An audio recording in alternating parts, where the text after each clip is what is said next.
नमस्कार दोस्तों, मैं हूं अविनाश द्विवेदी। स्वागत है आप सभी का। आज हम बात करेंगे हर घर तिरंगे अभियान की।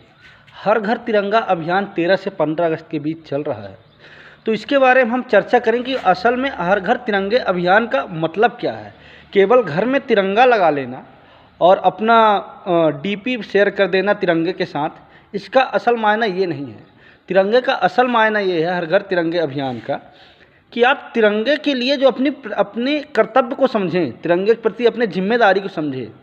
ये हर घर तिरंगे का अभियान है। आप जागरूक हों कि आप एक्चुअल में हैं क्या, आपका कर्तव्य क्या है इस देश के प्रति। आपको इसके बारे में जागरूक होना है। आपका केवल इस देश में अधिकार भर नहीं है कि आपका केवल अधिकार है, मौलिक अधिकार है। आपका इसके साथ एक मौलिक कर्तव्य भी है।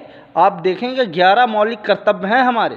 आप उसके बारे में जागृत हुए, आप अपने कर्तव्यों को समझें, क्योंकि ये देश में जो अभी मणिपुर में हिंसा हुआ, नूह में हिंसा हुआ, ये कहीं ना कहीं हम अपनी जिम्मेदारियों से विमुख थे, हम राष्ट्र के प्रति अपने कर्तव्यों से विमुख थे। इस कारण इस प्रकार की घटनाएं हो रही हैं।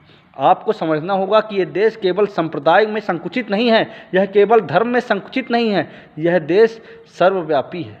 इस देश को आप एक छोटे से पैमाने पे माप नहीं सकते और उसके हिसाब से आप दंगा भड़का नहीं सकते, ना दंगा कर सकते हैं। इस दंगे से पूरे देश का नुकसान हो रहा है, पूरे देश की छवि धूमिल हो रही है। तो मैं कहीं ना कहीं कहना चाह रहा हूँ कि अपने राष्ट्र के प्रति कर्तव्य को समझें। और जो इस समय डिजिटलीकृत ज़माने में जो देशभक्ति का नया रूप उभर कर आया है कि हाँ, अपनी डीपी लगाएं तिरंगे के साथ, और जितना ज़्यादा लाइक्स मिलेगा आप उतने ही बड़े देशभक्त कहलाएंगे। ऐसा नहीं होता है।